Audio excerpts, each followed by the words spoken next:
अच्छा sir, doctor साहब ये मुझे बताइएगा, आपने रिज़ाइन क्यों किया था सर? रिज़ाइन मैंने बुनियादी तौर पे इसलिए किया था कि मैं अपनी WHO की 16 साल की जॉब छोड़ के प्राइम मिनिस्टर के कहने पे पाकिस्तान आया। तो ऑब्वियसली प्राइम मिनिस्टर साहब की जो विजन थी, मेरा एक अपना रिफ़ॉर्म एजेंडा था, हमने उस पर बात की। अब मैं उस रिफ़ॉर्म एजेंडे को इम्प्लीमेंट करना चाहता था। 1.5 साल काम करने के बाद मुझे ये एहसास हुआ कि हमारा सिस्टम इसके लिए प्रिपेयर्ड नहीं है, और इसमें ख़ास तौर पे जो हमारा एडमिनिस्ट्रेटिव स्ट्रक्चर है वो बड़ा थ्रेटन्ड हो जाता है अगर आप रिफ़ॉर्म करना चाहें। तो बुनियादी, अगर आप मेरे से बात पूछें without creating any controversy on this, बुनियादी वजह यही थी कि ब्यूरोक्रेसी जो है वो इसके लिए प्रिपेयर्ड नहीं थी। और मैंने मिनिस्ट्री ऑफ हेल्थ को रिफ़ॉर्म करने के लिए एक पूरा एजेंडा बनाया, जिसके लिए मैंने कैबिनेट से अप्रूवल भी ली, लेकिन वो इम्प्लीमेंट नहीं किया जा सका। आप रिफ़ॉर्म किस तरह की करना चाहते थे सर?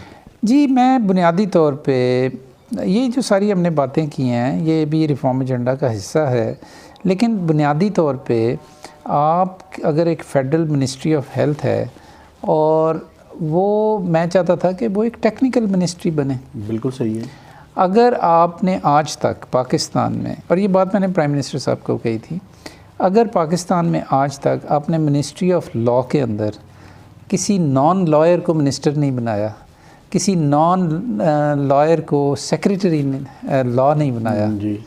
तो हेल्थ में हम क्यों ये समझ लेते हैं कि आम जनरल एडमिनिस्ट्रेशन के लोग जो हैं डेफिनेटली वो हेल्थ को ठीक कर लेंगे। बिल्कुल। 335 लोग थे मेरे पास मिनिस्ट्री ऑफ हेल्थ में, जिसमें 11 लोग थे, ज़्यादा से ज़्यादा 11 लोग थे कि जिनकी किसी तरह की कोई हेल्थ की बैकग्राउंड थी, 335 में से।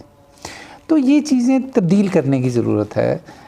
मुझे अब ये एहसास होने लगा था कि लोग बहुत रेजिस्ट कर रहे हैं, और रेजिस्ट क्यों करते हैं लोग? जब उनको अपने मफादात जो हैं उन पे ज़द आनी महसूस होती है, और फिर वो रेजिस्ट करते हैं। और रेजिस्टेंस का पाकिस्तान में अनफॉर्चुनेटली एक ये भी है कि वो फिर आपके ख़िलाफ़ काम करना शुरू कर देते हैं। सही है। और इस तरह की बहुत सारी चीज़ें होनी शुरू हो गई, और मेरा ख़्याल था कि मैं शायद प्रोडक्टिव नहीं हो सकूँगा। लेकिन सर आप ये भी देखें, मैं ख़ुद भी हैरान हूँ, मसलन इस्लामाबाद में वही पब्लिक सेक्टर के अंदर हॉस्पिटल्स हैं, आबादी कहाँ से कहाँ चली गई। अगर आप तो मिनिस्ट्री ऑफ हेल्थ को रिफॉर्म, अगर आप उनके अंदर रिफॉर्म करने की कोशिश करें, तो पिछले दिनों पोली क्लिनिक और पिम्स के लोग बाहर निकले हुए थे। हालत ये है कि इस्लामाबाद कैपिटल टेरिटरी, आप तो पब्लिक सेक्टर हॉस्पिटल्स की बात करते हैं इसलिए कि वो नज़र आते हैं और सारे लोग अस्पतालों में जाते हैं और शहरों में रहते हैं। आप इस्लामाबाद कैपिटल टेरिटरी का जो रूरल पार्ट है उधर कभी जाके तो देखें। 16 या 17 बेसिक हेल्थ यूनिट्स और रूरल हेल्थ सेंटर्स बनाए गए थे 80s 90s के अंदर। There is hardly any basic health unit which is functional capital territory के अंदर। सही है। हम लोग बड़े मेंटली बड़े एलीट हो गए हैं। हम लोग रूरल एरियाज़ में रहने वाले लोगों को प्राइमरी हेल्थ केयर को कोई अहमियत नहीं देते। सर ये बड़ा ज़रूरी है आपसे पूछना, क्योंकि आपका पब्लिक सेक्टर का भी और WHO का भी एक्सपीरियंस है। हम गवर्नेंस को कैसे बेहतर करें सर? देखिए, गवर्नेंस जो है, इसके अंदर गवर्नेंस ठीक होती है जी लीडरशिप के साथ, और a general sense of rule of law जब आप किसी मुल्क में इम्प्लीमेंट कर पाते हैं तो ऑटोमेटिकली गवर्नेंस ठीक हो जाती है। मसलन सर मैं आपको एक मिसाल दूं, अभी आप ये रूरल हेल्थ की बात कर रहे थे कि वो फंक्शनल नहीं है। मिनिस्ट्री ऑफ हेल्थ के जो इस्लामाबाद के प्रोजेक्ट्स हैं उन पे इम्प्लीमेंटेशन नहीं हो रही सर। नहीं हो रही, बड़ी बदकिस्मती की बात है जी, बहुत। देखिए रिसोर्सेज अवेलेबल है और इस मुल्क की रिसोर्सेज अवेलेबल है। मुझे अपने पब्लिक सेक्टर के एक्सपीरियंस में इस बात का भी एहसास हुआ कि पाकिस्तान में रिसोर्सेज की कमी नहीं है, बावजूद इसके कि हम गरीब मुल्क हैं।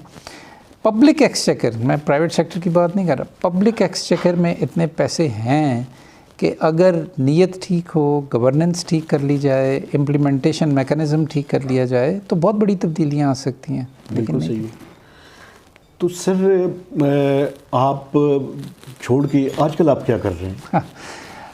मैं जी पब्लिक हेल्थ का स्टूडेंट अपने आप को समझता हूँ और कौमी सतह पे, पैन अक़वामी सतह पे बड़ा काम किया है, लेकिन इस रेजिग्नेशन के बाद अभी मैं वापस जा सकता था। और आपने शायद खबरें भी सुनी होंगी कि बड़ा प्रोपोगंडा होता रहा जी कि मैं मुल्क से अरबों रुपए लूट के मुल्क से बाहर चला गया हूँ। आपके सामने बैठा हूँ और मैंने ये तय किया जी कि अब मैंने पाकिस्तान में ही रहना है। हालांकि अभी मेरी 7-8 साल की सर्विस थी यूनाइटेड नेशंस में, यहाँ रहना है और यहाँ रह के जो अनफिनिश्ड एजेंडा है हेल्थ रिफॉर्म का पाकिस्तान में, किसी न किसी रोल में उसको उसके ऊपर काम करते रहना है।